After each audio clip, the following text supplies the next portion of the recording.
All right. How we doing? All right. Well, thank you guys so much for bearing all the way to 4 o'clock at the last session. So hopefully, I know there's some glazed eyes, but I promise you this is going to be a fun talk. So we'll get through it there. So we're talking about growth multiplied, how to simultaneously grow your subscribers and your revenue from email. And if you don't know, we are ConvertKit here. Yeah, there we go. Simultaneously grow your subscribers and revenue from email. Like you just heard, I'm Shiv. I'm Shiv Chibber, biggest fan in the world, as you can see, of Marvel. That's why I chose the Infinity Gauntlet to be bigger than my face in my headshot. I have taught many people around the world on how to grow their businesses. And then, of course, we also have Nathan here, founder and CEO of ConvertKit. And we're going to tap into his expertise as well, as he is a fellow creator and has been on his own journey on building content. So let's go. And today we're going to talk about what your business looks like today, at least what I've been hearing from a lot of the creators that I work with over at ConvertKit, the 2 systems that you need for your business, and then how to map out your subscriber journey as well. So what I hear from a lot of people is that their business is scattered. They're scattered across all these different touch points. I get a lot of people asking me about what mediums that they should go ahead and create content on. Should I be on TikTok? Should I be on Instagram? Should I go ahead and send out emails? Right? Should I go ahead and create my paid community? What's the best monetization strategy? So across all these different levels, I get a lot of questions around how can I go ahead and get these things to piece together and actually be part of one ecosystem, right?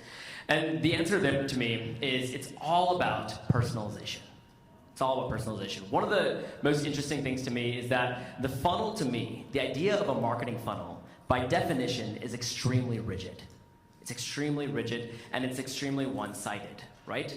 It's now all about getting a very extremely personalized experience down to an individual person, down to an individual contact. And the way that you can do that is by going ahead and using data that you can understand about each individual person to influence their individual journey. And to me, the data points that matter most are sending the right message, the right time, to the right person, at the right medium. So I'm gonna go ahead and break that down for a second. When I say the right person, I'm talking about looking at from somebody who's never heard of you before to your most loyal customer, and then everything in between. How can we use information that we can tell from people to understand where they are in that journey, right? How can we go ahead and assess where they are in the journey from somebody who's never heard of us before to our most loyal customer? Based on where they are in that journey, we need to make sure that we have the correct touch point. So when we're asking ourselves, is it TikTok, is it Instagram? Should I be sending them a long form piece of content, this blog article? Should I push my sales offer, my big offer of coming to my paid community? It all depends on where they land on that journey to go ahead and push that offer to them, right? Then from there, even if we have the right message, we need to make sure the timing of that message is coming to them when they're actually interested in hearing about it. And across all of that, we need to make sure that we have the correct medium. Right? We need to make sure we have the correct medium. And to me, when we're talking about having an individual relationship, down to an individual person, the right medium is always going to be, to tie your business together, is going to be email. Email is the medium that allows you to go ahead and have a one-to-one relationship. Right? It's not like social media where you're posting general content to go ahead and have an audience of people view that content. We can speak to an individual person differently we do to the person B when we're speaking via email. And so email is actually the highest converting channel of any digital marketing channel. And so the way that you're going to go ahead and be able to do this is through what I like to call the subscriber and monetization flywheel. And so this is a framework that's breaking down your customer journey in a way that allows you to figure out which touch points should you slot into which places across the times that you're going to be sending out content to your subscribers. And so it all starts with discovery. Now in discovery, it's all about how do you get the word out? How are people going to hear about you in the first place, right? So perhaps you're doing some level of online advertisements. Perhaps you're going ahead and doing Instagram ads or TikTok ads. Maybe you're doing YouTube placements, right? And they're going to go ahead and trying to capture those email subscribers. Perhaps you have your blog content, right? Or you have content on your YouTube, and you're trying to optimize that content to go ahead and make sure that it's more visible to people. Or maybe you're here. Maybe you're doing speeches, workshops, you're meeting people in person, or collaborating with other creators. But the goal in discovery is all about how are people hearing about me in the first place? How am I getting that word out so that my subscribers can hear about me? Now, in that inflection point, once people heard about you, the name of the game here is how do I actually physically collect this email address?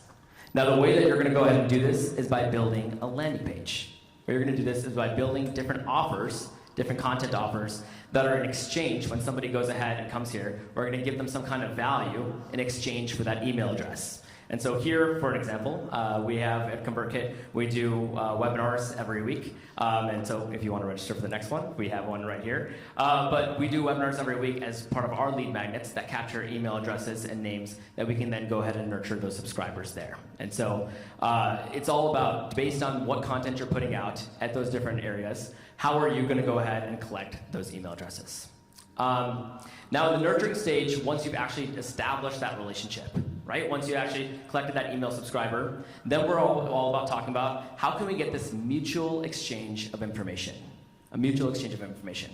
What I mean by that is that certainly your new subscriber wants to understand more about you as a business owner, right? They have some kind of problem, and they want to see if you have the solution to that problem. But you, as the business owner, also subsequently want to understand more about that person. Why? Because you want to go ahead and deliver the specific path that solves their problem faster. And the way that we're going to go ahead and understand about that person is by figuring out which emails are they opening, which links are they clicking in those emails, which giveaways are they downloading. We want to go ahead and figure out what are those touch points that matter to that individual person and go ahead and use those to go ahead and subsequently market them effectively. And a place that we're going to go ahead and use those, for example, is going to be between the nurturing and the trust stage. Now, when we're transitioning between nurturing and trust, it's all about taking people who are in this education cycle, when people are trying to understand more about you, right? Because when a subscriber first comes to you, they don't have all the answers. They are not fully invested in you as a person yet. So there's a level of educating them on why your content is valuable and who you are before you can actually sell to them. I wanted to tap into you for this, Nathan, in this stage. I know for your content, there's a level of making sure that people can understand who you are and making sure that they can understand you as a person before you're actually going to give them some kind of content offer. Can you speak to that in your business itself? Yeah, I'd be happy to. First, the stage is a little small, so I'll stay down here, but really the reason I'm down here is because I don't think I can compete with that jacket. It's just, I mean, yeah, you know, just can't do it. Okay, so in this, when you talk about nurturing and trust, one thing that I like to think about is if someone signs up to my newsletter, what do they know about me? I'm curious, who has been creating content for more than a year online? Most everybody. How about more than 3 years? So quite a few. Anybody more than 5 years? Yeah, a good number of people. So I've been blogging pretty continually for 10, 11 years now. And so there's a lot of content that I've created that I'm really proud of that I wrote forever ago. And if you sign up for my site today, if you come there, the chances that you discover those like flagship essays that I've written is pretty slim to none, right? And so what I don't want as a creator is someone signing up for my newsletter and then getting whatever I just happen to send out on that Tuesday. You know, I send my newsletter every Tuesday at 10 a.m., and so people can expect that consistently. But it's often the same, or it's always the same message if you signed up, you know, 5 years ago or you signed up 2 weeks ago. And so what that means is like, there's an essay that I wrote called The Ladders of Wealth Creation that I'm really proud of. I spent a long time on it. You know, it was a collaboration with James Clear, and so we worked back and forth on it for a long time. And in that, if you know, I'm not going to send that out again and again. And so if you sign up today, you're not going to get that normally. But the setup that I actually have is I have every Tuesday my real-time broadcast going out. It's going out to 28,000 people on the list, all at the same time. And then I have like a greatest hits sequence that goes out every Thursday. And so when you join my newsletter, you're like, oh, Nathan sends twice a week, Tuesdays and Thursdays. Really, the Thursday email is automated where you're starting at the beginning and you're getting the content that I'm most proud of and I feel like you most need to read to understand my work and understand my weekly newsletter. And so that will take you through more of, here's who I am, you know, here's why I'm an expert, here's the articles that I think you should really read, and building on that. So that approach of the real-time content, where I can say, hey, here's a podcast that I was just on, here's the article that I just wrote, and then also letting people start at the beginning with the greatest hits content. That combination is really, really powerful. Because the other thing is, and Shiv will talk a bunch more about automation, but I'm really quite busy. I have a lot of things. I have a creator business that I'm running. I have ConvertKit. I've got 3 kids. We do like a half homeschool, half public or half private school with them. So that's a lot. We have a farm. Like we just have tons of stuff to do, and so I don't have time. Like that's the biggest constraint in my life. And so I'm always looking, how can I build a tool? How can I build a system that I can put to work for me? So instead of thinking, oh, what product am I going to launch? How am I going to introduce myself to my new subscribers? All of that. I'm thinking, let me put this into an automation. So I build that once, and it's continually working for me. So that's the idea of how you can build like that nurturing and trust in an automated way. Did I miss anything, Shiv? No. The only thing I want to say is one of the hardest points in this inflection point. I think it is really one of the hardest points for businesses to define, because it's all about what is that digital interaction that you can figure out that really tells you that somebody is getting out of that education cycle and into the buying cycle. And that's why I think that when we talk about links clicked in emails, for example, that's such an important point to understand, hey, you have these calls to action in your emails. Which one of these link clicks tells you that somebody's getting out of that cycle? Or what level of engagement with you is going to explain to that? Do you have a call to action in your emails that tells you, hey, this person's pretty engaged with the offers that I potentially have? Yeah, I do a couple of things. I will have soft mentions of some of my products, and I'll tag everyone who clicks on those. And then I might send an additional email saying, hey, like saying, oh, they're interested in the book that I wrote, and I might send a follow-up email about that. The other thing that I like, and we can talk about this more later on or in Q&A, is I really like to ask for replies and to say, hey, what's your biggest struggle with this topic? What are you trying to learn? And that does a couple things. It tells the inbox providers like Gmail and Yahoo and others, this is actually an email that people interact with. Like apparently Nathan's content is good enough that you would reply to. And then it also gives me feedback and ideas for content. And it makes it a two-way conversation rather than just me blasting out content and people only receiving the content. Yeah, makes a ton of sense. So once you get past that stage, right, what can we do to persuade our engaged subscribers to pay for those offerings, right? And so this is where Nathan was saying, I almost view it as the typical automation structure that I see that people are really successful with are they're going to have some level of emails, right, weights in between. And at the very end, we're going to ask ourselves a yes or no question.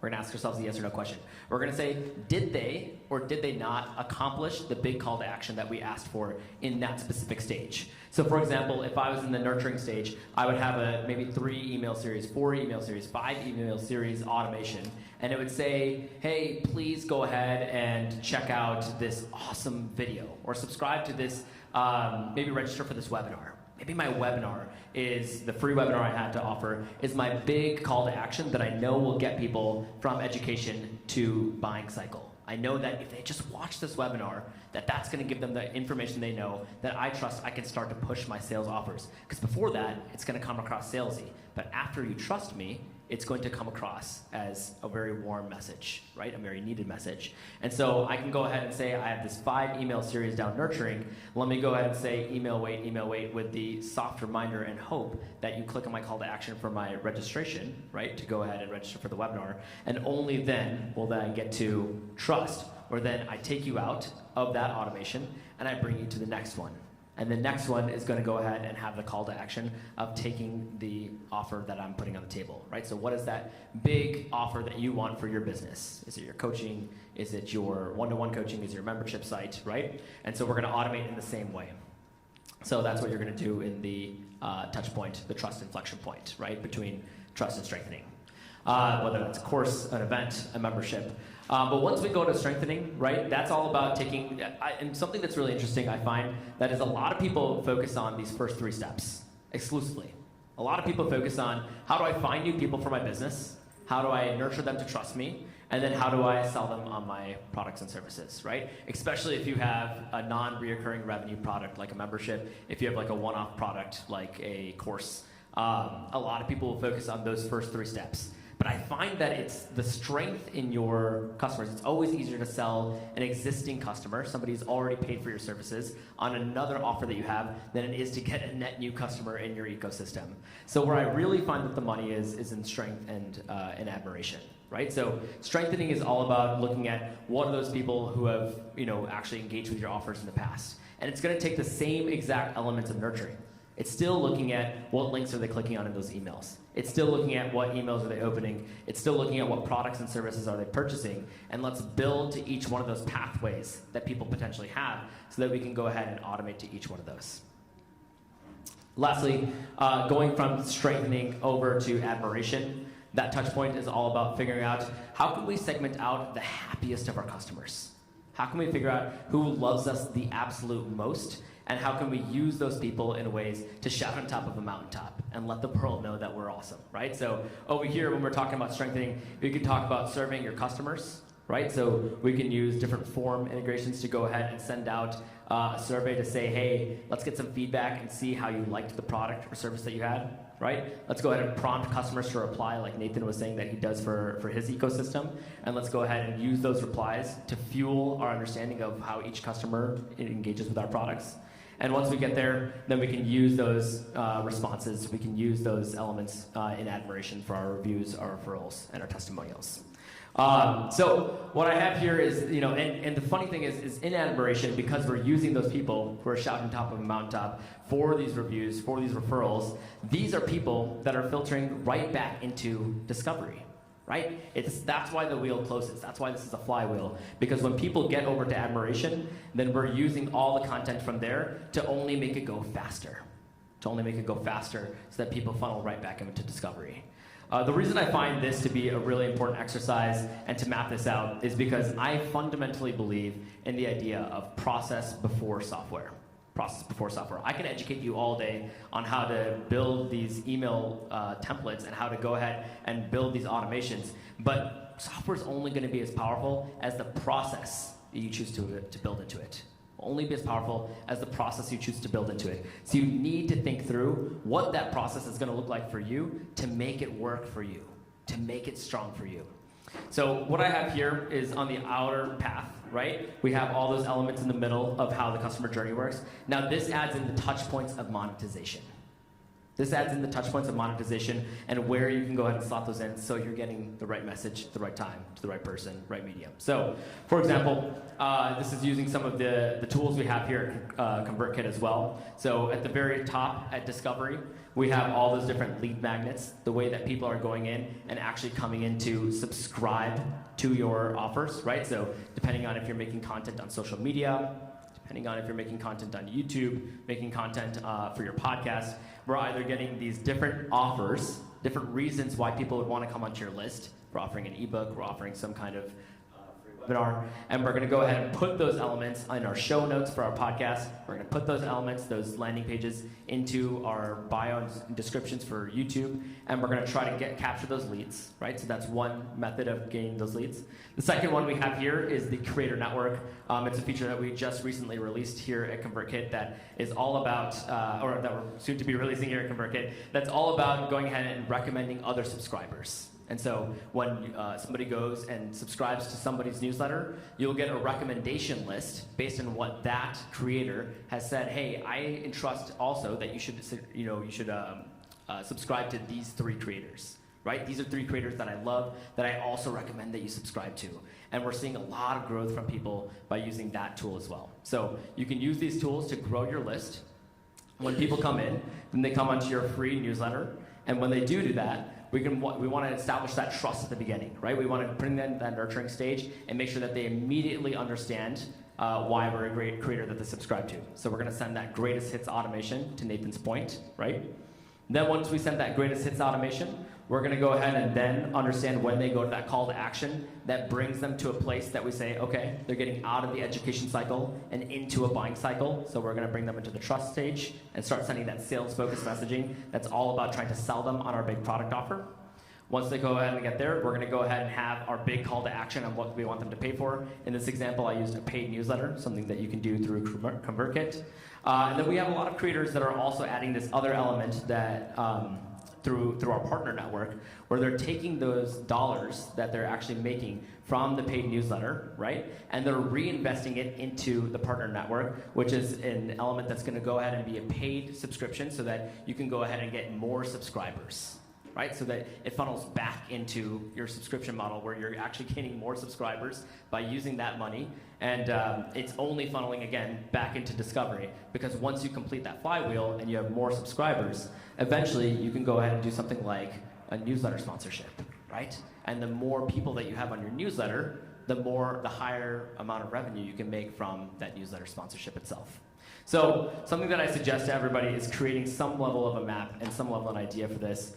I have a manifestation of what that map looks like here, and what you can do with it. So just taking a sheet of paper and making sure that you write out, those different stages of your business, and then what content, what pieces of value you can deliver, and where you should slot them in. So depending on, and this is just an example, but depending on if you're in the discovery stage, maybe that's where we're saying that, hey, that's where we can go, that's our virality stage. That's not necessarily where we're connecting with each individual subscriber, but that's where we're trying to gain a larger audience. So social media, YouTube, let's leave that in the discovery stage, right? And how can we go ahead and monetize in that stage? Well, perhaps we can get some content sponsorships in those channels. Now, how are we gonna bring somebody from discovery over to nurturing? What is that, right? Remember, that's capturing the email subscription.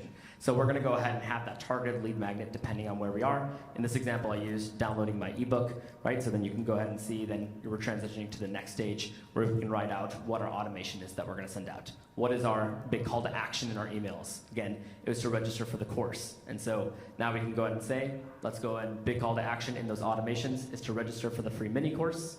Now we go to trust, right? So now we go ahead and go the sales-focused automation. Maybe we're using very time-based offers to get people to go ahead and subscribe to that, to actually buy the product. They pay for the paid newsletter. We're giving those really good pieces of content, right, through the strengthening stage. And eventually we're trying to get them to go ahead and go to the positive response for their customer survey. So we bring them to admiration and links back over to discovery, right? So using this map over here is really going to be the way that you can go ahead and use that mantra, process before software, and build really intelligent automation.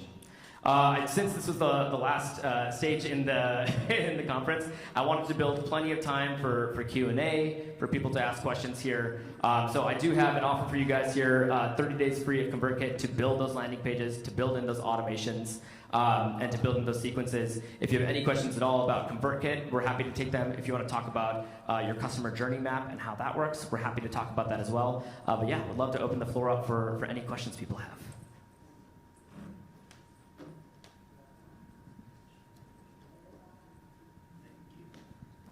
All right, questions?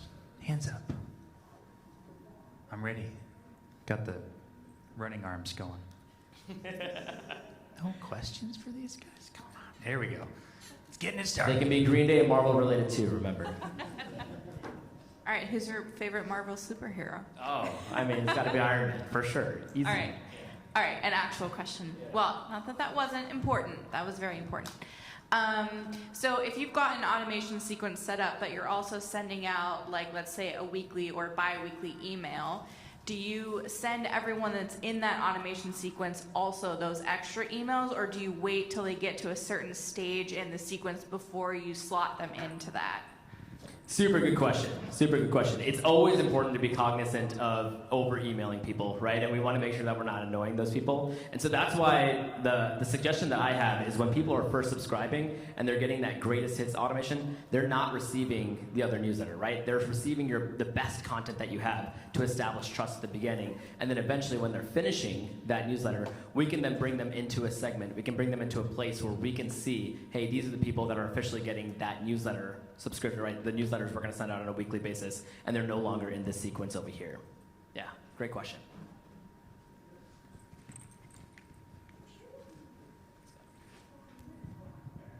So how does one like wean into like create into ConvertKit? Like for example, I'm using Kartra right now. It's like an all-in-one. You know them, Sure. competitor, whatever.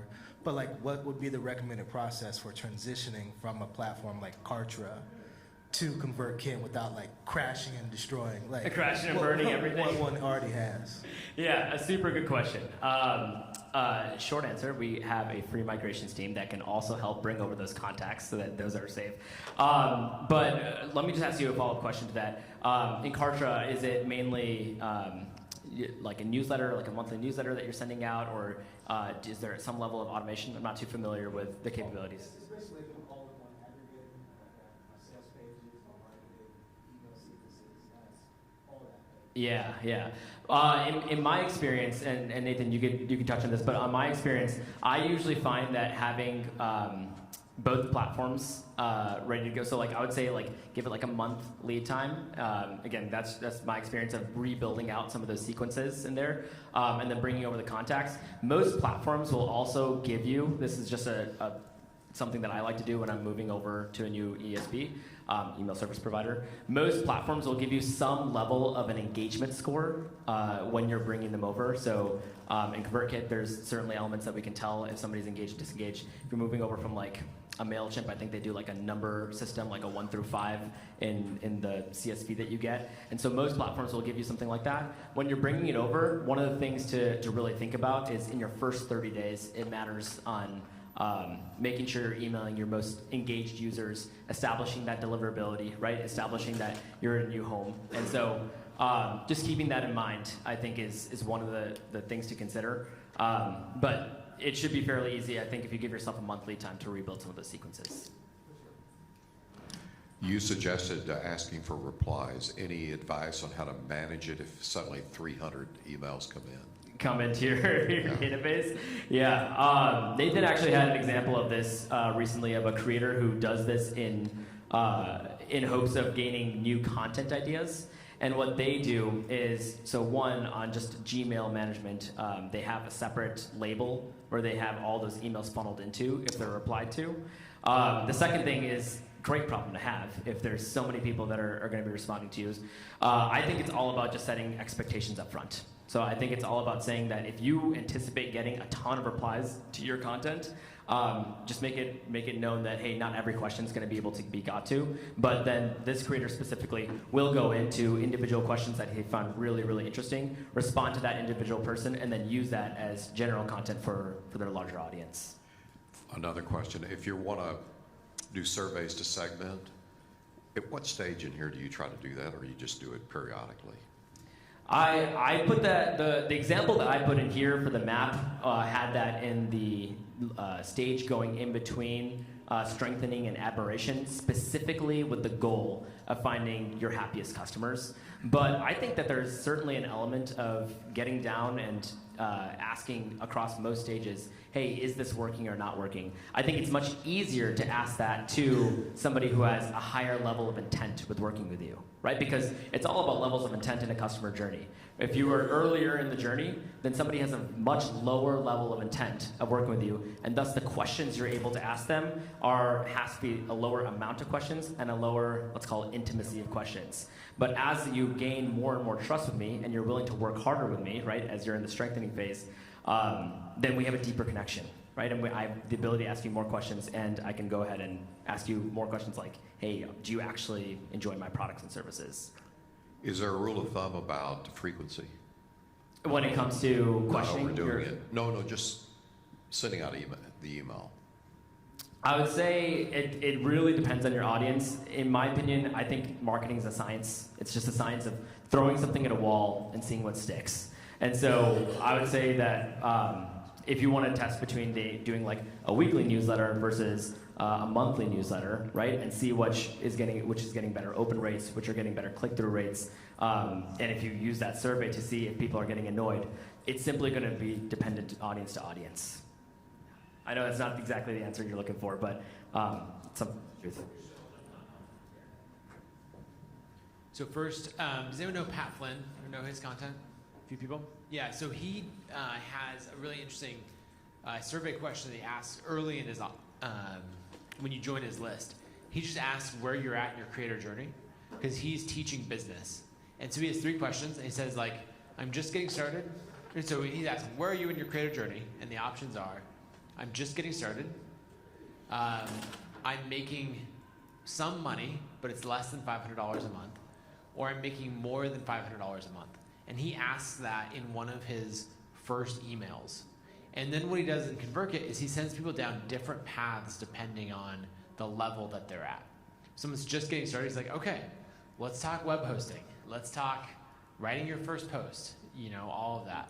He also will ask if you want to start a podcast, because that sends you down a whole other path of he's got a course about podcasting, he's got referrals for hosts, all of that kind of thing that drives a lot of revenue. But then if you're established, you're like, I'm making more than $500 a month, then he's sending you content about how to grow that and how to scale it, right? And then he might be, okay, why don't you think about joining our paid community? So those kind of questions early on can be really helpful for sending people down different paths and automations, which sounds complicated, but it's actually really straightforward to put together in ConvertKit. You can just see it in the automation and which branch people go down. And you can ask that question right away. You could do it on the sign-up form, with a drop-down or checkboxes, or what Pat does is that first email, he says, like, click this link to let me know. And the link just records the answer and adds a tag, and then takes them to a page that says, like, oh, great, since you're just getting started, here are my resources to help you just get started, and it'll take you down a path on the site. So, yeah. Can you talk about some of the interesting ways you're seeing creators grow their email lists? Sorry, say that one more time. Can you talk about some of the interesting ways that you're seeing creators grow their email lists? Yeah, totally. I would say one of the more interesting ways is that flywheel we were talking about with the Creator Network. So one example for that, again, that's the feature set we were talking about where you can have individual, like when somebody goes and subscribes to your newsletter, then you can have 4 creators that you recommend that people subscribe to as well. And we're seeing people partner with each other to recommend each other. And so then, when one person goes to one, they're going to all the other newsletters. And we're seeing a ton of traffic that people are gaining from that itself. Apart from that, I think that something that's really interesting to me is I've been seeing a lot more targeted specific for podcasts specifically. This is just in my head because I just went to Podcast Movement as well. I met a lot of creators there who were doing each individual episode. They had a specific lead magnet that they were targeting in the show notes of every episode that they were doing. And they would have that episode be tied very closely to that particular lead magnet. So an example of this, I had to bring back a Chicago Bears example because that's my third love besides Green Day and Marvel. There's a show I listened to in Chicago that they did like NFL draft prospects, and every single time they did a different episode about a particular draft prospect, they would write up this one pager for that individual guy, why they'd be good for the team, things like that. And then in the show notes of every single episode they did, there was an individual lead magnet for the name and email that I could download for that particular person. And I might have downloaded maybe 20 of their different ones for that, and they can track that engagement of each individual one that I downloaded so that they know, again, right message, right time, right person. If I'm the person who's downloading every single offer that they're giving for this person, they should definitely be selling me on their paid membership. They should definitely be putting me in that automation versus somebody else who hasn't downloaded that or only maybe downloaded once. Yeah, good question. Got about 3 or 4 minutes left, so other questions? I know there was one earlier, maybe I can sum it up for them, but say you've got 1,000 email subscribers and you've accumulated those over what period of time, and you're just like, now what do I do, right? So what's kind of your first step that you would recommend based on that? Yeah. So you've just hit 1,000 email subscribers, and you're saying, what do I take this from here? Where do I take the business from here? I'd say that when you and it depends on what stage of the business you are, right? Of course here, but I'd say honestly, it's all about setting up that foundations of where somebody is in the map. It's all about saying, are they in that stage where they need to be getting the lead magnet? Are they in the stage where they should be getting those automated sequences across nurturing or decision? So it really depends on where that individual subscriber is going to be for the map. One last question. So, like, what's your opinion on like quality versus quantity of like email subscribers? And then based upon that, like, do y'all recommend like a sequence or automation to just delete people? Like, if they don't engage for like 30, 60, 90 days? Yeah. Because I know some people are like, oh, I got 100,000 subscribers, but an open rate of like 5%. Yeah. Like, what does that mean? Totally. I had this guy I worked with like maybe like 3-4 years ago. I like to call him Donnie Don't, so I won't give away his real name. But don't be like Donnie Don't, because what he did is, I remember he had this list of people, great speaker, really engaging business speaker. He had this list of about like 50,000 people that were dormant, like he hadn't emailed them in so long. And you know, power by numbers is what he saw, and I was telling him, don't just shoot out this blast message that you're going to be speaking in Australia. But he did anyways. And then what that does is, when people, because what you're alluding to is deliverability, which is the ability to get your email into somebody's inbox rather than their spam folder. And it's controlled by a couple different factors. One of those factors is the email service provider that you're sending from, right? In this case, ConvertKit. What is their server rating? What is their deliverability rating? For us, we're quite high, one of the highest in the email service providers. But then the second part of that is, what is your domain reputation? What is your domain reputation? And Google can basically, to put it very easily, like they can basically have like an A to F- grade, right? Just to put it very simply. It's different than that. But they have a domain reputation on your individual domain. And so when this guy chose to send out to 50,000 people, right, and then, you know, a ton of them hit the spam button, then that made it so that, you know, and those were all in the awareness stage. He wasn't looking at the fact that there definitely were 3 or 4 or 5 people in that decision stage that would have actually bought his tickets, but now those people are getting their emails sent to spam. So I'm all about quantity versus quality. Sorry, I said that wrong. Quality versus quantity, to make sure that you actually have very engaged group of people that want your content, that want to be on your list, because that's going to help your messages actually get delivered to the people that do want your list. Because you're putting at risk the customers and fans of you that actually love you, and them getting the emails but sending it out to people that don't. Good question. Amazing. We've got 15 seconds left. Any other last questions? Amazing. All right, let's give it up for the ConvertKit team and Shiv, Amazing job.